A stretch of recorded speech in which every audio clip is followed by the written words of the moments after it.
Hello students, how are you all? We are back again on your favorite learning platform, Learn Forward by Vidya.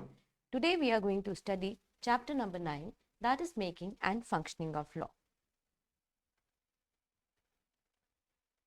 Let's read the story. Once upon a time in a small village in India, there lived a skilled weaver. His name was Ravi. Ravi was known for weaving the most exquisite fabrics in the entire region. His craftsmanship was unmatched, and people from neighboring village would travel far to purchase his beautiful textiles. One day, the village head decided to impose a new tax on all the weavers, including Ravi. This tax was meant to contribute to the village's development and welfare projects. Ravi, although a law abiding citizen, found it difficult to cope up with the additional financial burden. The tax made it challenging for him to sustain his small weaving business, and he began to struggle. As the news spread, the villagers sympathized with Ravi and approached the village head to reconsider the tax. However, the village head insisted that it was a lawful decision aimed at the greater good of the community. Feeling helpless, Ravi decided to seek legal advice. He visited the nearby town where a wise lawyer, Priya, practiced law. Ravi explained his problem, and Priya listened attentively. She reviewed the tax regulations and discovered a loophole that could be challenged. Priya, being passionate about justice, decided to help Ravi pro bono, that is for the public good. In the village court, Priya presented a compelling argument showcasing how the tax in its current form disproportionately affected small scale weavers like Ravi. She argued that while contributing to the community's welfare was very important, the tax should be revised to ensure fairness and sustainability for all. The village head, realizing the merit in Priya's argument, agreed to reconsider the tax structure. After thoughtful redeliberation, a more equitable tax system was introduced, relieving the burden on artisans like Ravi. So now we are going to study what is law, how are taxes made, how are the legislation responsible in making the laws. Let's study it. First, let's understand what is law.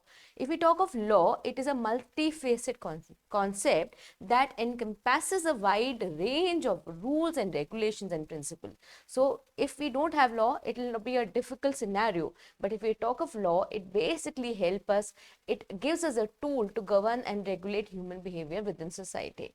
Now, if we talk of law from a legislative standpoint, it encompasses various legal instruments such as statutes, acts, rules, regulations, orders and ordinances. अगर हम judicial perspective से बात करें, law का मतलब है जिसमें court rules हैं, डिसीजंस हैं, जजमेंट है, कोर्ट ऑर्डर्स हैं, इंजंक्शंस हैं. सो बेसिकली लॉ क्या है? It is a comprehensive term that encompasses acts, statutes, rule, regulations, orders, ordinances, justice, ethics, logic, court rules, decisions, judgment, court orders, injunctions, civil wrongs, legal philosophy and the legal theory. ये सब आता है आपके law making में. अब इसको और अच्छे से समझते हैं. लॉ हमें क्या सिखाता है? लॉ हमें सिखाता है कि हम सही से बिहेव करें और हमारे पास सारी इंफॉर्मेशन हो जो हमें चाहिए फॉलो करने के लिए. सो हम देखते हैं लॉ बनाता कौन है. सपोज इमेजिन करिए आपकी एक फैमिली है, अब आप एक गेम खेल रहे हैं. अब उस गेम को समझने के लिए कुछ रूल्स रहे होंगे. अब आपके फैमिली में जो भी गेम वो खेल रहे हैं उसमें से एक इंसान उसके रूल्स आपको बताएगा, तो आपको उसके रूल्स पता चल जाएंगे. जैसे रूल्स, जैसे लॉस पता चल जाएंगे, उससे पता चल जाएगा कि किस तरीके से आप उस गेम को सही से फेयरली खेल सकते हैं.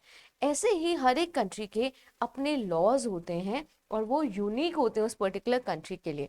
फॉर एग्जाम्पल, अगर हम यूनाइटेड स्टेट्स की बात करें तो लॉ इज दैट को ड्राइवर्स जो होते हैं वो राइट साइड पे ड्राइव करते हैं, पर इंडिया में it's left side.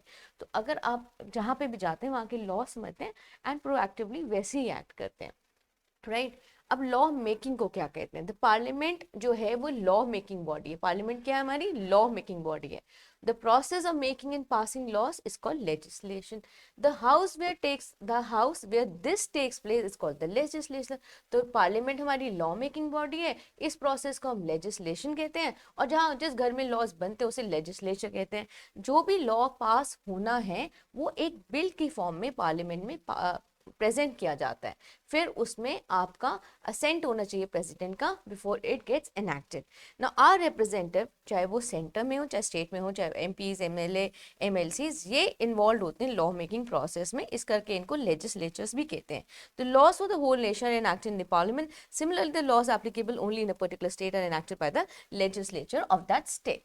Now legislative body जो है गवर्नमेंट की, it is concerned about law making, decisions are done. So जो भी लॉ कभी बिल बनता है वो कैसे बनता है, पहले उस एक बिल की तरह उसमें उसको प्रपोज किया जाता है, उस बिल के ऊपर बहुत सारे जो है डिबेट्स और नेगोशिएशन होते हैं, राइट. उसको उसके ऊपर बहुत सारे नेगोशिएशन होते हैं. When and the law get pass and approved by the parliament member. फिर उसको अगर पार्लियामेंट मेंबर्स अप्रूव कर देते हैं तो प्रेसिडेंट उसे स्क्रूटनाइज करता है और फिर फाइनली वो बिल बनता है. तो पहले एक जो भी आपने प्रेजेंट किया, लाइक उसको उसके ऊपर डिबेट एंड नेगोशिएशन हुए, अगर उसको कंसेंट मिल गया मेंबर ऑफ पार्लियामेंट से, फिर प्रेसिडेंट उसे स्क्रूटनाइज करता है और वो बिल बन जाता है. After bill receives presidential appreciation, it becomes a law and then it is enforced on to the common public. Similarly, a bill or the draft or a proposed law is either introduced in the Legislative Assembly or in the Legislative Council of the state. It is discussed in the houses and amendments are made if necessary before it is put to vote. If the bill is passed, it is sent to the governor for approval. It becomes an act only if the governor signs it. The various types of bills, money bill होते हैं और financial bills होते हैं, और they can be introduced only in Lok Sabha and Legislative Assembly. Now let us understand how does this complete process happens. Bill is a piece of planned legislation that becomes a law after being reviewed and approved by the members of both the houses. The bill does not become law until and unless it is adopted by the legislative and executive branches. The parliamentary house passes two type of bill. One is the ordinary bill and in the money bill. Ordinary bill में कुछ भी money से related नहीं होता है. So according to article 107 and 108 of Indian constitution, any law that does not pertain to finance और involve any monetary concern is categorised as ordinary bill. ये जो बिल्स है कौन प्रपोज करता है, जो मिनिस्टर्स होते हैं ना, प्राइवेट मेंबर्स होते हैं पार्लियामेंट के, उससे वो प्रपोज करते हैं और सिंपल मेजोरिटी से इसका अप्रूवल मिल जाता है. ये जो बिल होते हैं ऑर्डिनरी बिल, ये दो तरह के होते हैं, प्राइवेट मेंबर बिल होता है, गवर्नमेंट बिल होता है. जो प्राइवेट बिल्स होते हैं वो इंट्रोड्यूस करते हैं individual parliament members, but they have a low chance of becoming a law due to lack of majority support. और अगर हम बात करते हैं गवर्नमेंट बिल्स की, ये ministers of central government introduce करते हैं, but the approval as law often takes a significant amount of time. It's a time consuming process. Then let's come to, we have studied but the ordinary bill is now let's study the money bills. Money bills बहुत important articles है of constitution के, article 110 में इसका ना mention है. अब ये जो मनी बिल्स होते हैं ये कहाँ पे इंट्रोड्यूस होते हैं, सिर्फ लोकसभा में होते हैं after receiving prior approval from the president. Now, money bills, they primarily focus on matters that require financial support or investment. They address important areas such as imposition, abolition, alteration of taxes, as well as regulation of borrowing or lending money. Interestingly, the Rajya Sabha holds a higher priority when it comes to money bills. Despite having limited power in this regard, while Rajya Sabha can make recommendations, Lok Sabha is not obligated to accept them. But money bill, if they ask you a question, the bill can be introduced in the Lok Sabha or Rajya Sabha, it can be introduced only in Lok Sabha. Now let's come to the majority. Concept क्या होता है majority का? Concept of majority in the Indian Constitution is not explicitly classified. However, by analyzing various articles, we can identify four kind of majority. Four तरह की majority होती है. एक absolute majority होती है, एक effective होती है, एक simple majority होती है और एक special majority होती है. तो चार तरह की majority हम पढ़ेंगे. तो the classification of majorities in the Indian Constitution help in providing a framework for decision making. और ये जो framework होगा अब हम इसके डिटेल में समय से समझते हैं. Simple majority क्या होता है, ये रेफर करती है majority of more than 50% of the members present and voting. This is also known as functional majority और working majority. The simple majority is most frequently used form of majority in parliamentary business, and when the constitution और the laws do not specify the type of majority needed, the simple majority is considered for voting, right. To understand simple majority, let us consider a situation in Lok Sabha. Suppose एक particular day पे total strength जो है 545 रहती है. Suppose उसमें 45 absent है and 100 abstained from voting on an issue. So only 400 members were present and voting, then simple majority 50% of 400 plus, that is 201 लोग अगर वोट कर रहे हैं तो वो एक सिंपल मेजोरिटी में काउंट होगा. Ordinary bills need to be pass with simple majority. जो ऑर्डिनरी बिल्स होता है वो सिंपल मेजोरिटी से ही पास हो जाते हैं in both house of parliament before it is sent to Indian president for the assent of Indian president. Then let's come to absolute majority. It refers to a majority of more than 50% of total membership of the house. For example, अगर total membership Lok Sabha की 545 है तो absolute majority in Lok Sabha means 50% for 545 मतलब +1, that is 273. In the normal business of parliament or state legislature, absolute majority is not generally used, but this majority is used during the general election for the formation of government at the sentence state. तो ये absolute majority कहाँ use होती है, जब government के election होते हैं for central state. Now let's come to effective majority. Effective majority of the house means more than 50% of the effective strength of the house. This implies that out of the total strength, we deduct the vacancies when the Indian Constitution mentioned all the then members, that refers to the effective majority. For example, Rajya Sabha के अंदर suppose total strength है 245 members की, there are 45 vacancies, then the effective strength is 200. तो इसका 50% चाहिए, मतलब 101 लोग अगर करेंगे तो आपकी वो effective majority हो जाती है. और special majority or majority that is in simple, absolute or effective. So these are the type of majority on which the decisions are based. Now let's come to understand how does the bill becomes a law. Now legislative process जो है begins with the first reading stage. सबसे पहले इसको read किया जाता है, where a bill is introduced in either house of a minister or private member. Now the bill must obtain permission from the appointed officer before it can proceed. तो पहले उसका appointed officer permission चाहिए. Once approved, the bill undergoes further scrutiny within the house. Following its introduction, the bill is published in the official gazette. The presiding committee then sends the bill to the standing party for clarification and examination. After thorough consideration, the committee submits a report to the house. This process ensures that bills are thoroughly reviewed and analyzed before they can proceed to the next stage of the legislative procedure. तो पहले उसकी proper reading होती है. अब जब bill की reading हो गई तो second reading stage आती है. यहाँ पर bill जो है it undergoes quick revision by the other members of the house. After undergoing a general discussion of the bill, the house can either go for a clause by clause detailed consideration or can refer to the bill to a selected committee member to act upon, or can propose a referral to the same to the joint committee or both of the houses, or can circulate the bill among the general public for the opinion on the same. Then third reading stage आती है. Third reading stage आती है, final form of bill is put in before the house. जो final discussion होता है it is of the bill is put to vote. If more than 50% of the members vote in favour तो वो bill pass हो जाता है. फिर जो बिल होता है वो दूसरे हाउस को भेजा जाता है कि उसकी रिकमेंडेशन हो जाए. फिर अदर हाउस में पास द बिल और में send it back with some suggestion. Right? Then what is a joint sitting? A situation of deadlock arises if a bill is returned by the other house with some suggestion, but the house where it originated does not accept those suggestions. Suppose यहाँ से start हुआ, इस house से दूसरे house में गया, यहाँ वाले ने कहा नहीं ये चीज नहीं, ये सही करो, तो उन्होंने कहा हम नहीं कर रहे, हमें को नहीं चाहिए. तो president then summons a joint, तो एक जॉइंट मीटिंग प्रेसिडेंट बुलाता है दोनों हाउस ऑफ पार्लियामेंट से. ये जो जॉइंट मीटिंग होती है इसको प्रिसाइड करता है स्पीकर. जो डिसीजन होता है जॉइंट मीटिंग सिटिंग का is taken by majority of the total number of members by both the houses of parliament present and voting. Once the houses pass the bill, जब से ही bill pass हो जाता है वो president को चला जाता है अप्रूवल के लिए. प्रेसिडेंट चाहे तो उसके अंदर कुछ चेंजेस सजेस्ट कर सकता है और वापस बिल को वापस भेज सकता है. However, the parliament may or may not accept the changes and send the bill back to the president. अगर वो parliament चाहे तो उसे accept भी कर सकता है या reject भी कर सकता है. In such a case, the president has to sign the bill. After this, the bill becomes a law. Now, let's come to the money bill. Now, we have studied about the ordinary bills. Now, let's study the money bill. The procedure for a money bill is a little different. A money bill can be introduced in the Lok Sabha only, which we have studied, right? Unlike other bills, the Rajya Sabha has to return it within 14 days from the day it receives the bill. If the money bill is not returned by the Rajya Sabha within those 14 days, it is deemed to be passed by both the houses. Again, if the Rajya Sabha suggests changes in the bill, it is not binding upon Lok Sabha to accept them. The Lok Sabha thus has an upper hand in case of a money bill. There is no provision of a joint sitting in the case of money bill. So in money bill it is different.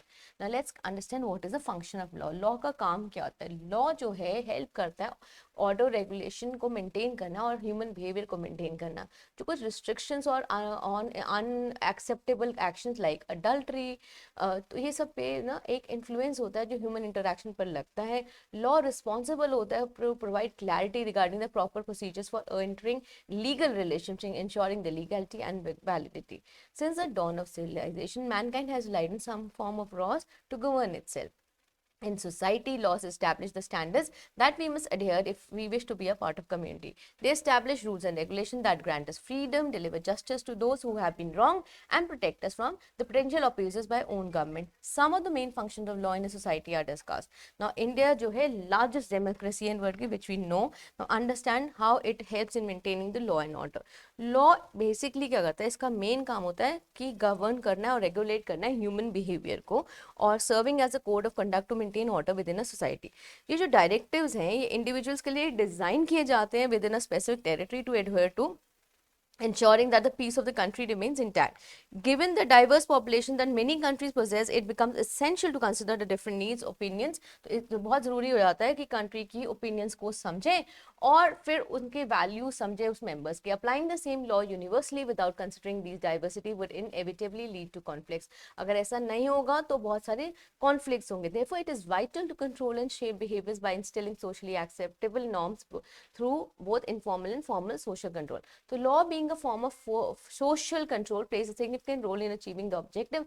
Hence laws are drafted to cater to the needs of different parts of society and maintaining peace in the country. For example, अगर एक secular country जैसे India, तो constitution आपको right देता है कि आप ना you have the right to have to marry somebody, right. So under your religion these law ना personal law, so you can decide your spouse, right. Protection of fundamental right. अब आपकी rights और duties जो हैं it is protected by law. There would be no use of any law that doesn't work towards protecting and securing the rights of people.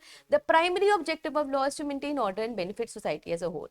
Laws are carefully crafted to cater to the needs and interests of the people they govern. In case of crimes, law plays a crucial role in punishing violators to ensure the protection of basic rights and to set example that deter other committing similar offences. So law basically क्या help करता है? To protect and promote the human rights. Now in case there is a dispute and it is only and only settled by law. So disputes जो होते हैं they are unavoidable in life of society which will always happen when there are people around. So in disagreements को, in disputes को ये law court में settle हो जाते हैं.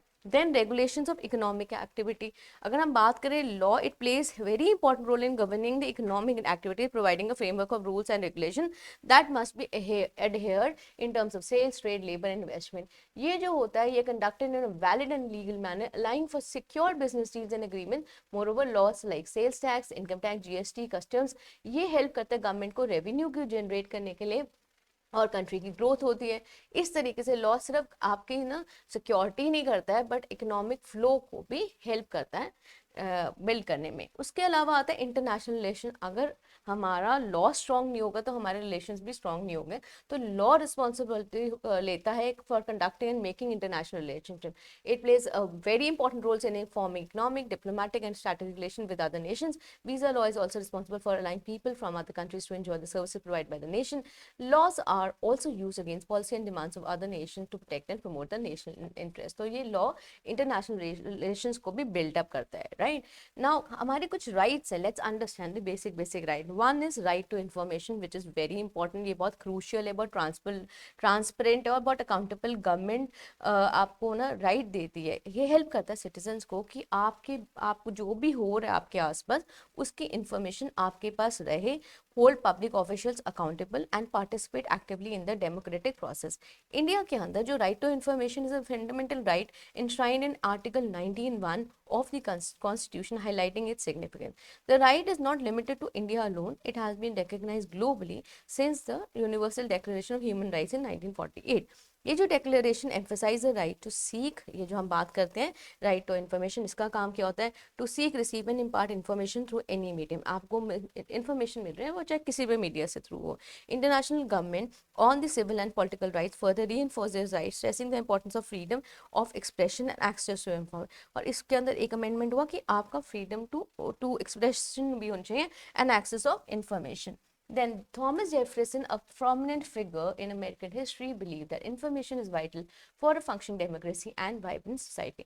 तो right to information act हमारे यहाँ enact हुआ था 2005 में. ये crucial legislation है that recognizes the right to information as an integral part of freedom of speech and expression. It empowers ordinary citizens to question the government and its functioning, making it one of the most important acts of the country. Citizens and media have extensively used this act to uncover corruption. तो अगर ये वाला act नहीं होता, बहुत सारा काला धन बाहर आया था, बहुत सारी करप्शन को अनकवर किया गया था. It was because of this right only. Monitor government progress, access information related to expensive. The primary objective इस एक्ट का क्या है कि सारे सिटीजन्स को एम्पावरमेंट मिले, ट्रांसपेरेंसी हो सिस्टम में, अकाउंटेबिलिटी हो गवर्नमेंट ऑपरेशन में, कम्बैट कर पाए करप्शन को, और एक फंक्शनिंग हो प्रॉपर जो एक्चुअली में सिर्फ डेमोक्रेसी कहने के लिए नहीं, डेमोक्रेसी के एडवांटेजेस हम देख पाएँ. So inform citizens play a vital role in holding the government accountable and tracking the government instrument, making this act a significant step towards informing citizens about the government activities. Now, Right to Information Act in India encompasses all constitutional authorities, government-owned agency, organization, substantially funded by the government. It also requires public authorities at a union and state levels to promptly respond to citizen information requests. Failure to do so within the specified time frame can result in the penalties for the authority. अगर ऐसा वो नहीं करता तो उनको penalty देनी पड़ती है. Citizens have right to seek any information that government can disclose to the parliament. However, certain information that may impact India's sovereignty and integrity is exempted from RTI. This includes details regarding internal security के बारे में आप जो है information leak नहीं कर सकते हैं, वो इसके लिए गवर्नमेंट रिस्पॉन्स ये आरटीआई में नहीं आता है, राइट. फॉरेन रिलेशन के बारे में, इंटेलेक्चुअल प्रॉपर्टी राइट्स और कैबिनेट डिस्कशन ये आरटीआई में इंक्लूडेड नहीं होता है. ये जो एम्पावरमेंट होता है सिटीजन का, ये क्वेश्चन कर सकते हैं कि गवर्नमेंट कैसे काम कर रही है. इस एक्ट की वजह से बहुत ट्रांसपेरेंसी रहती है, गवर्नमेंट की अकाउंटेबिलिटी बढ़ जाती है और लोग अपना काम, लोग को दिखता है कि गवर्नमेंट क्या कर रही है. By providing a platform for citizen to voice their concern and demand, this act helps stop corruption and encourage the government to work in the best interest of people. Right, not over this. Moreover, it envisions a society of well-informed citizens who actively monitor the functioning of the government machinery, fostering a culture of civic engagement and participation.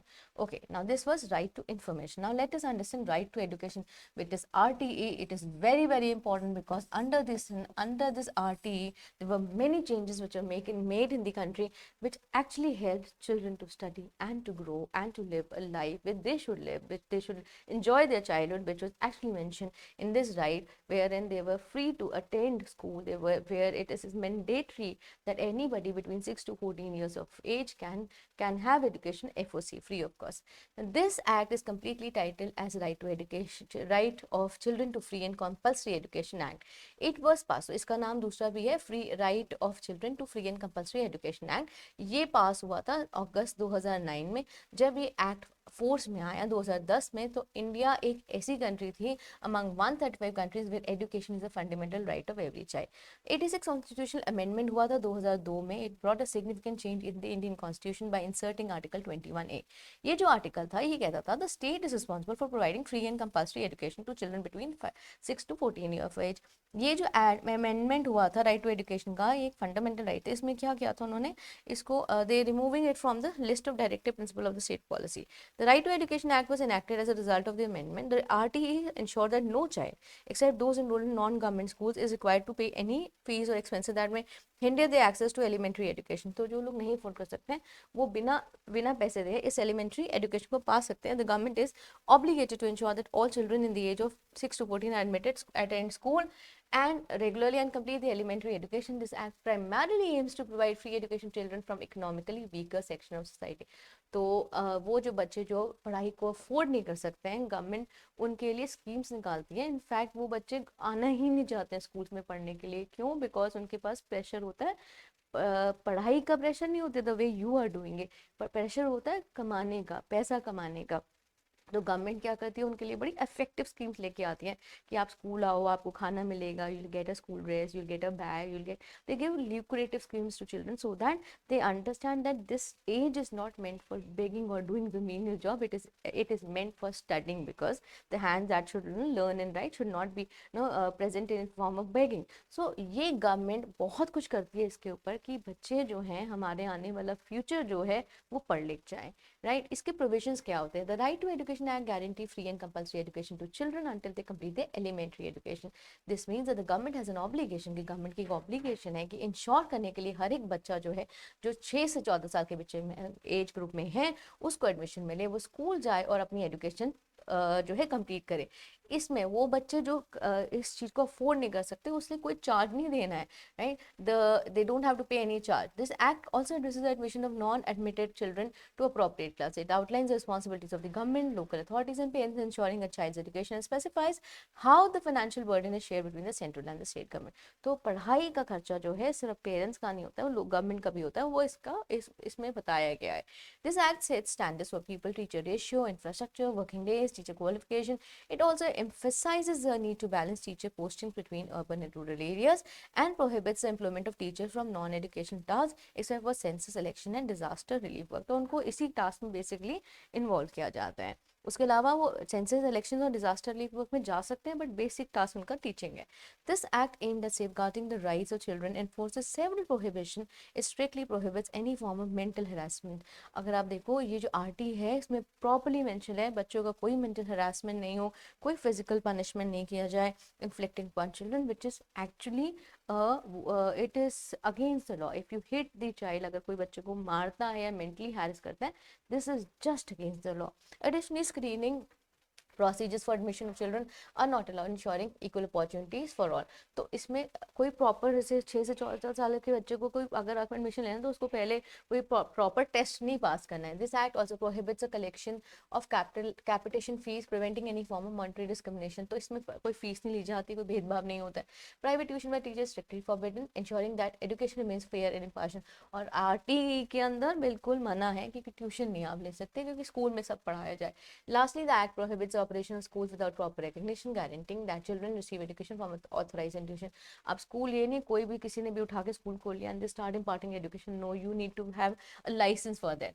These provisions collectively work together, creating a safe and inclusive education environment for children. The Act envisages the curriculum should be developed in the coherence with the values enshrined in the Indian Constitution, and that which would take care of all-round development of the child. तो holistic development child का होना चाहिए जो इसमें mentioned है. The curriculum should build on the knowledge of the child, of his or her potentiality and talents, help make the child free of trauma, fear, anxiety in a system that is both child centric and child friendly. जो RT है वो बहुत child friendly और child centric है. अब इसका significance क्या है? With the passing of RTA, India has moved to a right-based approach towards implementing education for all. This act casts a legal obligation on the state and central government to execute the fundamental rights of a child. Right? जो act है, lays down specific standards for student-teacher ratio, ensuring quality education. It emphasizes separate toilet facilities for girls and boys. अब उसके बाद infrastructure पर भी बहुत importance है. तो अगर देखें वहाँ पे टॉयलेट्स का प्रोविजन होना चाहिए, क्लासरूम कंडीशन अच्छी होनी चाहिए, बहुत सैलुब्रस होना चाहिए, पानी पोर्टेबल वाटर अवेलेबल होना चाहिए, ये सब एक होना चाहिए. फायर एक्सटिंग्विशर की भी बात होती है उसमें. Addressing the urban rural imbalance of teachers posting is crucial to bridge the education gap between villages and urban areas. और जो टीचर्स की पोस्टिंग होती है, ऐसा नहीं कि अर्बन एरियाज वाली टीचर्स अर्बन एरियाज में पढ़ा रही हैं, रूरल वाली नहीं. In case you are selected for that post, then you can be posted to any place.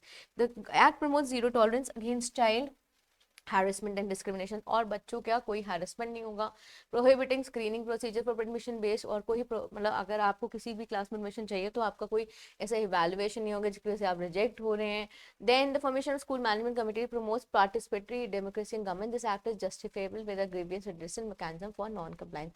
अगर इसका compliance नहीं हो रहा है तो इसके लिए शिकायत भी हो सकती है. RT Act जो है was implemented to promote social inclusion and equality, requires private school to reserve 25% of the seats for socially disadvantaged and economically backward. और 25% सीट प्राइवेट स्कूल के अंदर भी इन बच्चों को दी जाती है. This provision outline in section 12(1)(c) of the act applies to all types of school. Initially there was an opposition of this reservation, but the drafters of the act stood firm and justified the 25% quota. Now, this provision is a significant step towards inclusive education and aims to achieve social integration. इसी करके जब आप school का form भरते हैं तो वो उसमें आपका कोटा मेंशन होता है, right? Government will reimburse the schools for financial loss incurred due to reservation. As a result of the act, there has been 19.4% increase in enrollment in upper primary levels. However, in rural area, it is only 3.3% out of school rate for children between 6 to 14 years of age, and this is a census of 2016. Now, this is what we have understood about RTE. Now, I hope we are very clear with what RTE states.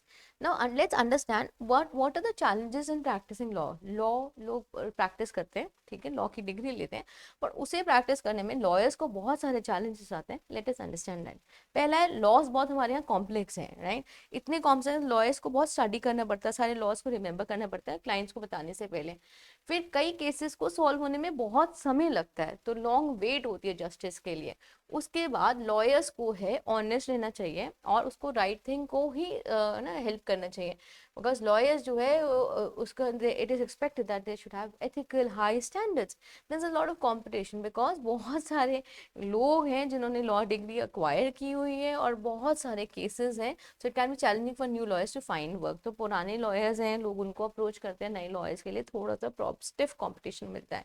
Managing client expectation, people who need a lawyer often want their problems solved resolved quickly. Lawyers have to explain why, what can realistically be done and manage the expectation of the client. So जो भी case अपने लड़ता है उसको लगता है कि मैं start करूँ खत्म हो जाए, ऐसा नहीं होता है. There's a process and procedure which one has to follow. तो time लगता है, right? But you have to be very hardworking, right? Why? Because it takes long hours in stressful situation, especially when they have to prepare the cases and to go to the court. Then financial cost, इसे practice करने के लिए बहुत पैसा भी लगता है. Starting a law practice can be expensive. Lawyers need money for law books, research tools and office, and sometimes even support staff. Then keeping up with technology, the world is changing and technology is becoming more important in legal field. Lawyers need to learn how to use these tools and stay up to date with these changes. Then in different laws in different places, laws can be different in various parts of India. Lawyers may need to understand and work with these regional differences. Then is the influence of politics and society. Sometimes politics and society can affect how a case goes. This means that lawyers need to navigate these influences, which can be tricky. No specialization everywhere. In some places there aren't many opportunities to specialize in one area of law. Lawyers may have to work on various type of cases. Then lack of resources in some areas, there may not be enough books, libraries or facilities for a lawyer to do their work effectively. So despite these challenges, being a lawyer in India is a respected and important job. It involves studying hard, always being truthful and continuously learning to help people with their legal problems and ensure justice. So this is about law. Now let's come to the assessment part. What is the primary function of law in the society, which is maintenance of law and order? Which type of bill requires approval from Lok Sabha? That is your money bill. What does a money bill primarily focus on? It focus on matters requiring financial support. Then, what a majority is needed for passing ordinary bill in the Indian Parliament? That is a simple majority. Which act in India guarantees right to information as a fundamental right? It is Right to Information Act. What is the primary objective of the Right to Education Act? To provide free and compulsory education to children. Now, let's come to fill in the blanks. The Parliament is the law-making body of India responsible for making and passing laws. A bill becomes a law after receiving approval from both the members of both the parties. Then the Right to Information Act in India was enacted in the year 2005. Money bills can only be introduced in the Lok Sabha. The Right to Education Act guarantees free and compulsory education to children aged between 6 to 14. Practicing law in India involves managing client expectation and being honest and fair. Now let us come to the difference between ordinary bills and money bills in Indian legislative process. If we talk of ordinary bills involve no financial involvement. Money bills involve financial involvement. Ordinary bills can be passed by a simple majority vote. Money bills can be only and only introduced in Lok Sabha. What are the challenges faced by lawyers in India? Practicing law is very tough. There are many challenges faced by lawyers in India. First, the laws are very complex. You need to understand the laws. Second, it takes a lot of time to get through a case. Then you need to spend a lot of money, because buying law books expensive, and managing a office is expensive. Then being up to date with the technology also is a task taking process. Then in India, the laws which are there are very complicated. It takes a lot of time, and the lawyers need to be very honest. So these are the major challenges faced by lawyers in India. How does the legislative process work in India from introducing a bill and becoming a law? Now, if we talk of a process, a normal law becomes how does it happens? If we talk of the legislative process, the process is a time-consuming process. So whenever there is any discussion, whenever there is any argument done, it is done in both the houses. So after debates and negotiation on the pros and cons of bringing the law into exercise, the law is approved by parliament members, and then it is scrutinized by the president. Once it is done, then the governor has to sign and it becomes a law. So this is how a law is made.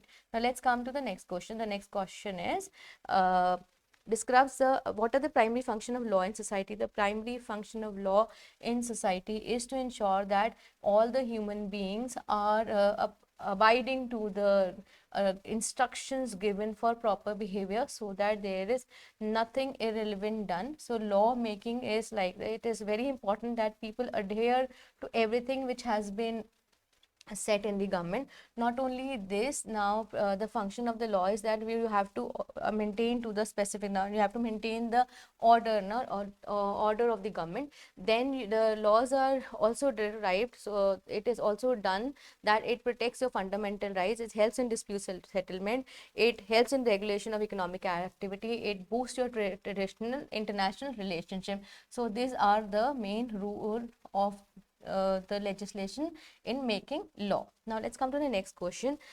Describe the provision and objective of Right to Education Act in India. The objective, primary objective to Right to Education Act in India is that any child in between 6 to 14 years of age is has the right to get educated free of cost, right? Then let's come to question number E. First part, explore the steps involved in legislative process in India, focusing on the journey of bill from introduction to becoming a law. As we have started, the bill can become a law only if it gets into the parliament. When it gets into the parliament, there are a lot of debates and negotiation that happen, and when the debates and negotiation happen, it is approved by the, and when it's approved by the parliamentary members, it goes to the president. The president scrutinizes the law again and gives the consent, which is enforced in the country. So any law that is made to pass in the house is called a bill, and once the president gives the appreciation, it becomes a law and enforced on the common public.